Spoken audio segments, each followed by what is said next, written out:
प्रवासी मजदूर जितने भी हमारे हैं, प्रवास में रहने वाले हमारे झारखंड वासी, उन सभी से मेरा अनुनय विनम्र प्रार्थना है, विनम्र अपील है कि अगर संभव है तो आप लोग झारखंड आकर इस मतदान में भाग लेने का कार्य करेंगे।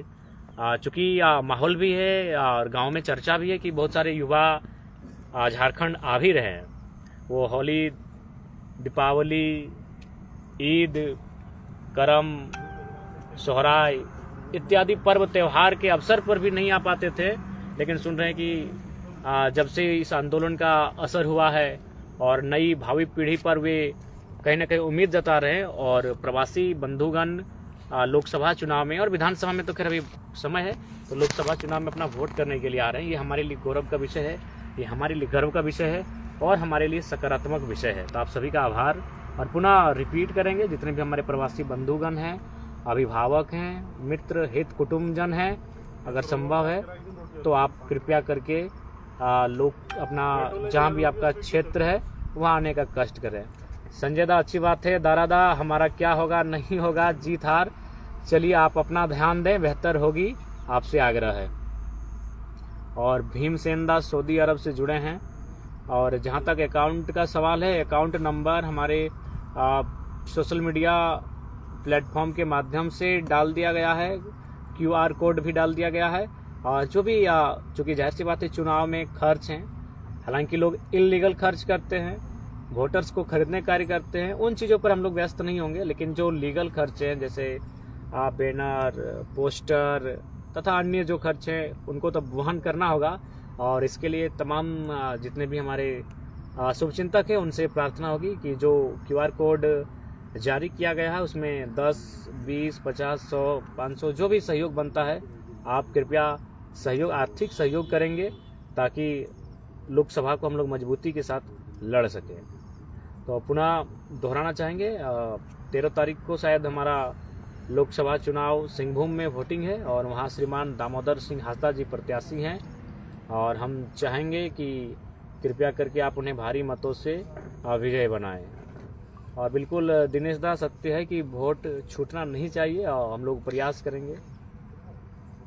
तो निश्चय ही अगर आप संभव हैं और पॉसिबिलिटी बन रही है तो आप लोग आने का कष्ट करेंगे। और साथ ही साथ जो भी हमारे प्रवासी भाई बंधुगण हैं, आप जो QR कोड जारी हुआ है, आपका आशीर्वाद बने, आपका प्रेम मिले, हम लोग इस अभिलाषा में हैं। और इसके बाद इस लाइव के माध्यम से हमारा यह भी संदेश रहेगा कि हम लोग मजबूती के साथ गिरिडीह लोकसभा चुनाव को फतेह करने की दिशा में बढ़ रहे हैं। और खासकर जनता से हमारा आग्रह होगा कि आज कहीं ना कहीं आपकी आवश्यकता है और आपने इसी लोकसभा से कभी औरंगाबाद तो कभी अन्य प्रदेशों को लोगों को भारी मतों से जिताने का कार्य किया, लेकिन आज आपका घर का बेटा आपके अधिकारों के लड़ाई के बीच खड़ा है। और आप देख सकते हैं इससे पहले भी चुनाव हुए हैं और आने वाले दिनों में भी चुनाव होंगे, लेकिन जो साजिशें हमारे साथ रची जा रही हैं, शायद ही किसी प्रत्याशी के साथ इस प्रकार की साजिशों का सामना करना पड़ा होगा।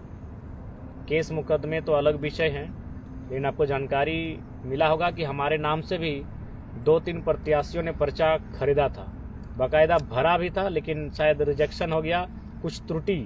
तो आखिर इतनी साजिशें क्यों? हम तो इंडिपेंडेंट कैंडिडेट, और जब प्रत्याशियों को पूछा जाता है कि जयराम महतो कितना असर करेंगे तो बोलते हैं नहीं, कोई फैक्टर नहीं है। तो यह फैक्टर नहीं है तो इतना प्रत्याशी हमारे नाम से पर्चा काहे भर रहे हैं? और सबको मालूम है जब वो प्रत्याशी अपना इंटरव्यू देंगे और जब उनसे पूछा जाएगा, वो खुद आपकी पोल खोलेंगे कि उनको क्या लोभ दिया गया है, क्या लालच दिया गया है। बताइए, उस शख्स को ये नहीं मालूम कि वो विधानसभा का चुनाव लड़ रहा है कि लोकसभा का चुनाव लड़ रहा है।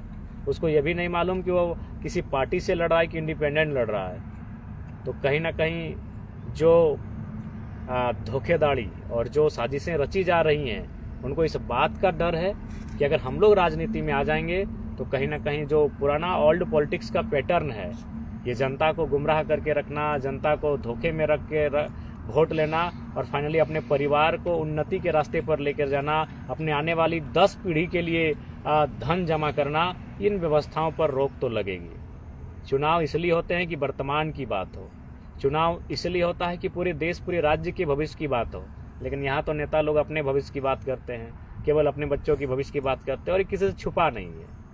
आप चाहें तो पता कर लें कि जो भी हमारे लोकसभा के प्रत्याशी हैं, तमाम जो प्रत्याशी हैं जो किसी बड़े बड़े पार्टी से हैं, जो 2 बार 3 बार चुनाव जीत चुके हैं, उनके बच्चों की क्या स्थिति है, उनके बच्चे किस हालात में हैं, किस कंडीशन में हैं, आपको बड़ा पॉजिटिव रिजल्ट मिलेगा। उनके बच्चे कोई दिल्ली में होंगे, कोई किसी कॉलेज के डायरेक्टर होंगे, कोई किसी विदेशी कंपनी को टेक ओवर करते हुए पाए जाएंगे। यानी वोट हमसे लिया गया, हमारे माताओं ने, हमारी बहनों ने, हमारे चाचा, हमारे दादा दादी, नाना नानी ने 12 बजे के धूप में खड़ा होकर उनको वोट किया और उन्होंने काम क्या किया, निस्संदेह काम किया है। नली गली सड़क, बहुत सारी बिलों पर चर्चा किया, बहुत सारे विधेयकों पर उन्होंने चर्चा किया, लेकिन ओवरऑल उन्होंने क्या मैक्सिमम किया, अपने परिवार के लिए बात किया। ये किसी से नहीं छुपा है। आप सड़क के किनारे आपको जानकारी चाहिए तो हम जानकारी देंगे। एक ही सड़क के किनारे उनका 50 कदम में 5-5 एकड़ का जमीन मिलेगा। अब बताइए ये कौन सा चुनाव है भाई, ये कौन सा राजनेता है कि आप आखिर जमीनें आप किसकी खरीद रहे हैं, अपने ही गांव वालों की खरीद रहे हैं। वो गरीब है तभी तो बेच रहा है, यानी आप गरीबी को उसका फायदा उठा रहे हैं। आपको वोट इसलिए दिया गया था कि आप गरीबी उन्मूलन पर बात करो, आप रोजगार पे बात करो, और आपने क्या बात किया कि हाँ 5 एकड़ जमीन कहाँ कोई बेच रहा है, हम खरीद लेंगे। क्या जो बेचने वाला खुशी खुशी बेच रहा है? एक बात बताया जाए, इस लाइव के माध्यम से मैं तमाम राजनेता पूछते हैं कि जरा महतो तीखा सवाल करता है, तो जिनकी जमीनें आप खरीदे हैं, तमाम जो विधायक सांसद हैं, चाहे कोई अपार्टमेंट खोल के रखे, चाहे स्कूल कॉलेज खोल के रखे, ओवरऑल उनकी तो प्रॉपर्टी है, आपकी खुद की प्रॉपर्टी है। 150 एकड़, किसी के पास 200 एकड़, किसी भी गांव में आप चले जाए, एवरेज उस गांव में 2 एकड़ जमीन नहीं होगा आज के डेट में किसानों के पास, और आपके नेता के पास 150 एकड़ जमीन है, और वो कहते हैं आपके नेता हैं, वो कहते हैं आपका हितैषी है। गलत कहते हैं। जितना मूल्य आपके बहियार खेत के जमीन का नहीं है, उतना मूल्य उनका जो बाथरूम है उस जमीन का है, और अगर वो कहते हैं फिर भी आपके हितैषी हैं तो ये जनता का दुर्भाग्य है। तो इसलिए आज हम लोग ओल्ड पॉलिटिक्स से हटकर एक नई पॉलिटिक्स को स्थापित करने का काम करेंगे, और हम लोग वचन देते हैं जो हमारा चुनाव होगा, हमारे जो प्रत्याशी होंगे, अगर वो जीतते हैं तो इस बात को याद रखेगा, हमारे लिए एक विशेष गाइडलाइन होगी कि कुछ भी हो जाए, चुनाव के बाद जिस प्रकार से बाकी लोग अपनी धन संपत्ति अर्जित करते हैं, जनता को धोखे में रखकर, जनता के भरोसे को नीलाम कर कर, ये हमारी पार्टी में ये परिपाटी नहीं दोहराई जाएगी। इस बात के लिए हम लोग आश्वस्त करते हैं। और बिल्कुल आप देख सकते हैं, इससे पहले जो भी प्रत्याशी होते हैं, ऐसा नहीं है, इससे पहले भी आपने सुना होगा 2019 का जो विधानसभा का चुनाव था, उसमें बहुत सारे प्रत्याशी ऐसे थे जिनको आशंका थी कि कहीं नॉमिनेशन गड़बड़ ना हो जाए, तो किसी ने अपनी पत्नी को बैकअप के लिए रखा था, किसी ने अपनी माँ को बैकअप के लिए रखा था, किसी ने अपने पिताजी को बैकअप के लिए रखा था, और हमें भी बहुत सारे लोगों ने कहा गिरिडीह से आपका नॉमिनेशन रद्द हो सकता है, तो हमने कोई बैकअप नहीं दिया। हमने बैकअप भी दिया तो हमारे संगठन के जो कार्यकर्ता हैं, हमारे संगठन के जो पदाधिकारी हैं, उन्होंने नामांकन भरने का कार्य किया। यानी हमारी जो विचारधारा है, हमारी जो आइडियोलॉजी है, उस आइडियोलॉजी पे हम लोग स्पष्ट खड़े उतरेंगे कि हमारा आइडियोलॉजी क्या है, कि हम लोग पूंजीवाद के समर्थक नहीं हो सकते हैं। पूंजीवाद कहने का मतलब है क्रोनी पूंजीवाद, और परिवारवाद के तो समर्थक हम लोग हो ही नहीं सकते हैं। ब्लड रिलेशन से हम लोग कभी चुनाव में शिरकत नहीं करेंगे, इस बात को लेकर हम लोग आश्वस्त करते हैं। लेकिन आज बाकी नेता क्या कर रहे हैं, 20 साल खुद पॉलिटिक्स करते हैं और 21वें साल अपने नेता को टिकट देके खुद आराम करने चले जाते हैं। ये कौन सा लोकतंत्र है भाई? राजतंत्र की परिपाटी को यहाँ स्थापित की जा रही है, राजतंत्र के तौर तरीकों को अपनाया जा रहा है, और आप लोकतंत्र की बात करते हैं। तो इसलिए आज झारखंड के साथ साथ भारत देश को एक नई राजनीतिक विचार को स्थापित करने का प्रयास करना चाहिए, और मेरा मानना है नए सोच से नई राजनीति का उदय होगा। पार्टी बदलने से और नेता बदलने से नहीं, विचार बदलना होगा। और विचार क्या है आपको मालूम है, ये देश जहां एक और असमानता की खाई में घिरा जा रहा है, वहीं हमारे राजनेता ऐसो आराम का जीवन यापन करते हैं। हमारे राजनेता जब बेरोजगारों के रोजगार की बात आती है तो चुप्पी साध लेते हैं, जब रेलवे में वैकेंसी की बात आती है तो चुप्पी साध लेते हैं, जब नियोजन और नियमावली की बात आती है तो चुप्पी साध लेते हैं। लेकिन जैसे ही उन्हें पता चलता है कि नहीं 2,88,000 झारखंड के विधायकों का वेतन किया जाएगा, सब तालियां बजाते हैं। ये उनका मानसिकता है, ये उनका चरित्र है कि जब हमारे नेताओं का इंक्रीज होगा उनके वेतन में, तब वो आनंद लेंगे।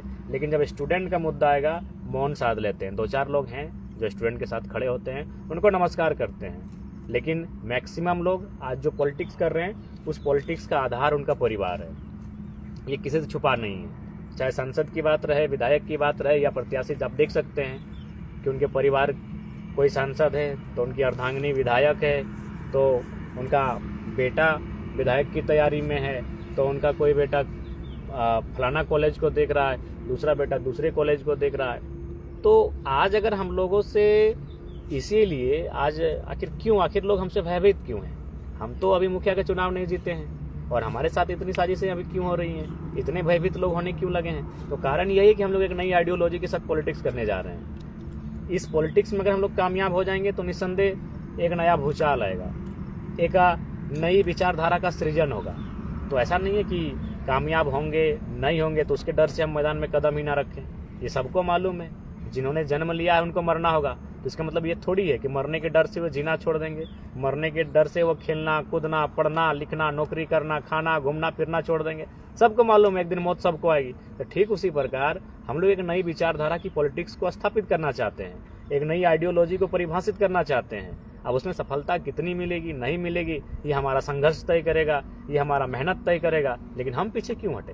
कुछ तो नया करते हैं, एक प्रयास तो करते हैं। और बिल्कुल आप लाइव के माध्यम से फिर दोहराएंगे, अगर हम लोकसभा चुनाव गिरिडीह फतह करते हैं जैसा कि अभी उम्मीद जताई जा रही है और हम लोग फतह करने की स्थिति में हैं और बढ़ भी रहे हैं आगे, तो हम लोग पहला काम करेंगे कि जो हमारी खुद की सैलरी होगी वो 75% जनता के बीच डोनेट कर दी जाएगी।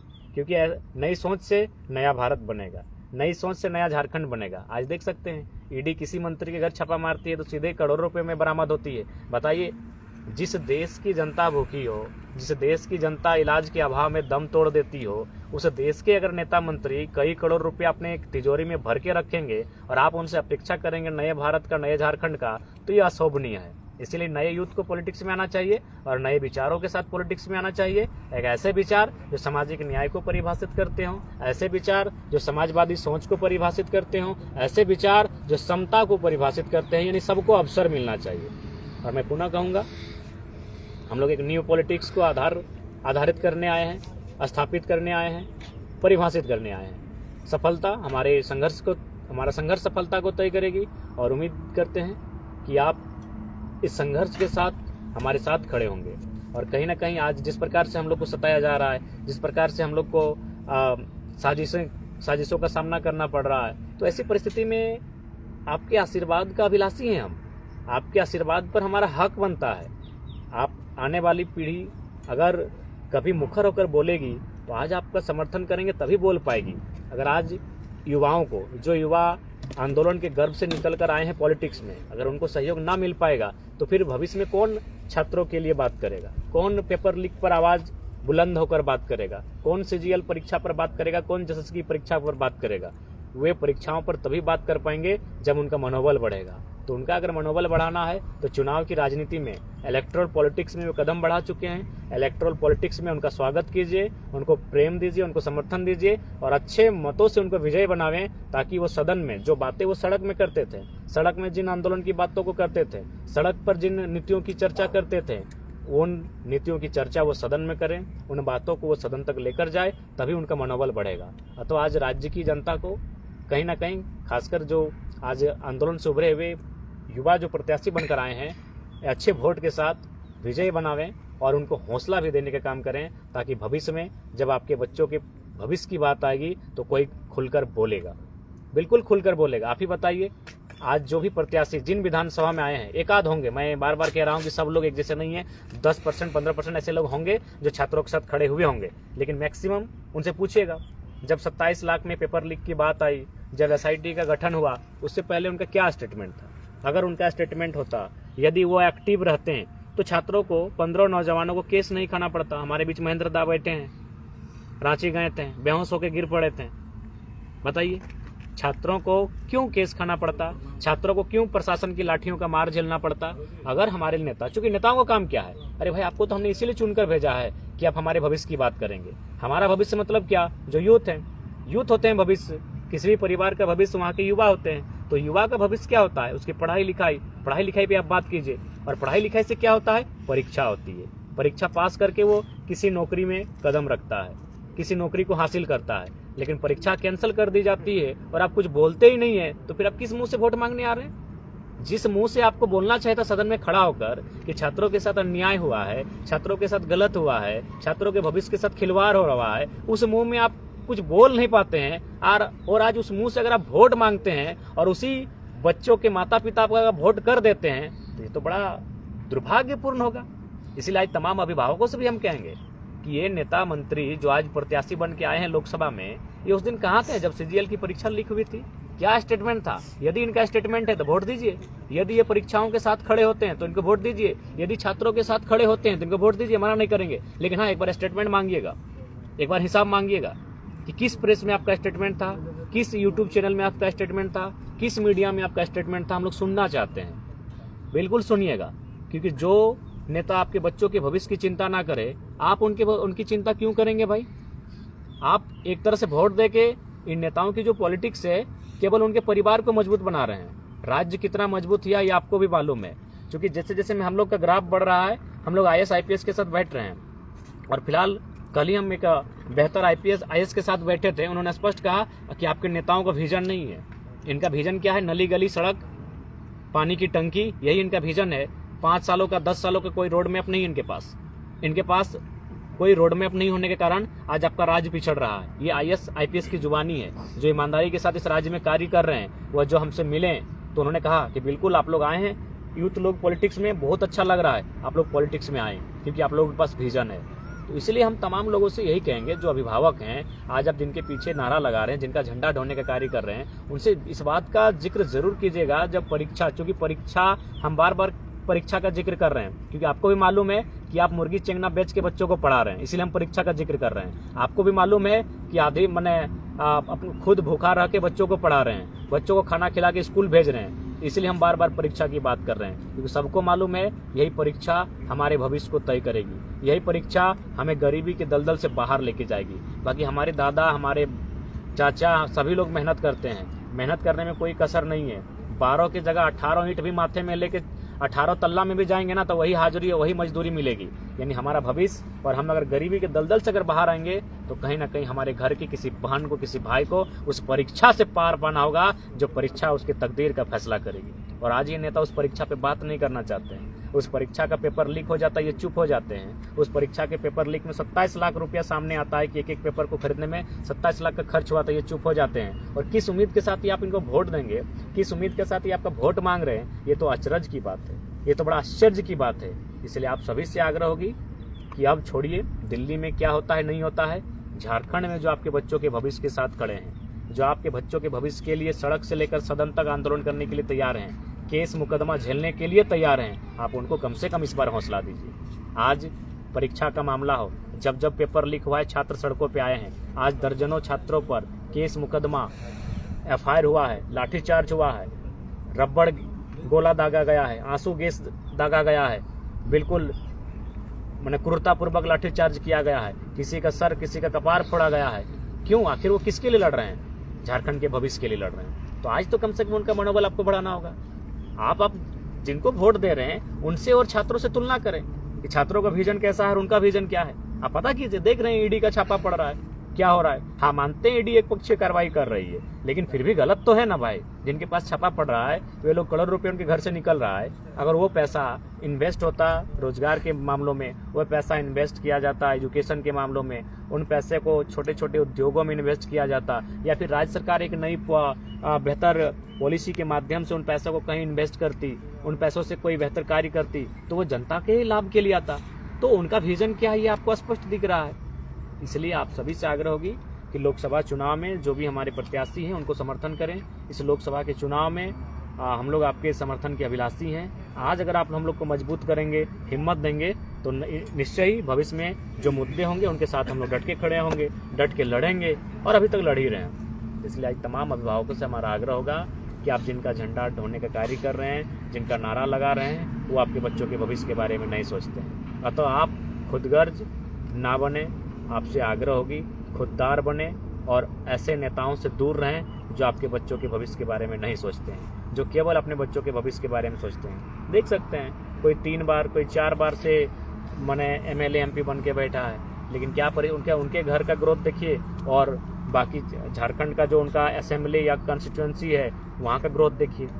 निश्चय जी काम किया है, हम बार बार कहेंगे ऐसा कोई नहीं है, अगर वो जीत के गया वो मुखिया रहे चाहे सरपंच रहे चाहे विधायक सांसद रहे, काम किया है, लेकिन उनको काम ज़्यादा करना चाहिए था जनता के लिए और अपने लिए कम करना चाहिए था, लेकिन उन्होंने काम अपने लिए ज़्यादा किया। पता कीजिएगा, सबका इस राज्य से बाहर नौकरी है, सॉरी ज़मीनें हैं, इस देश से बाहर किन्हीं का सिंगापुर, मलेशिया तो थाईलैंड इत्यादि जगह कंपनियां हैं। तो इसलिए ये संदेश हमारा जनता को है और हम लाइव आ चुके हैं, इसका मतलब ग्राउंड में है, इसका मतलब आप चिंता ना करें, ठीक ठाक हैं, तगड़ा हैं और बिल्कुल जंगे मैदान में हैं और इस रणभूमि में विजय हमारी होगी। इसी मजबूती के साथ, इसी संकल्प के साथ हम लोग आगे बढ़ रहे हैं। बाकी तमाम झारखंडियों को हमारा जोहार। और पुनः आज जो वीडियो हम बना रहे हैं ये निमिया घाट ठीक पारसनाथ के सामने से है, क्योंकि हमने कहा था कि हम लोग पारसनाथ को बंधन करने के ही निकले हैं और उम्मीद है जब जब हम पे मुसीबत आएगी, जब जब मन निराशा हताशा से घेर लिया जाएगा, पारसनाथ सामने खड़ा होकर हमें हिम्मत देने का कार्य करेगा। आप सभी से आशा है कि आप भी हमारा हिम्मत बने, हमारे तमाम प्रत्याशी उनको हिम्मत दें ताकि वो आपके आने वाले भविष्य के लिए लड़ाई को पुरजोर तरीके से लड़े, मजबूती के साथ लड़े। जय झारखंड, जोहार झारखंड।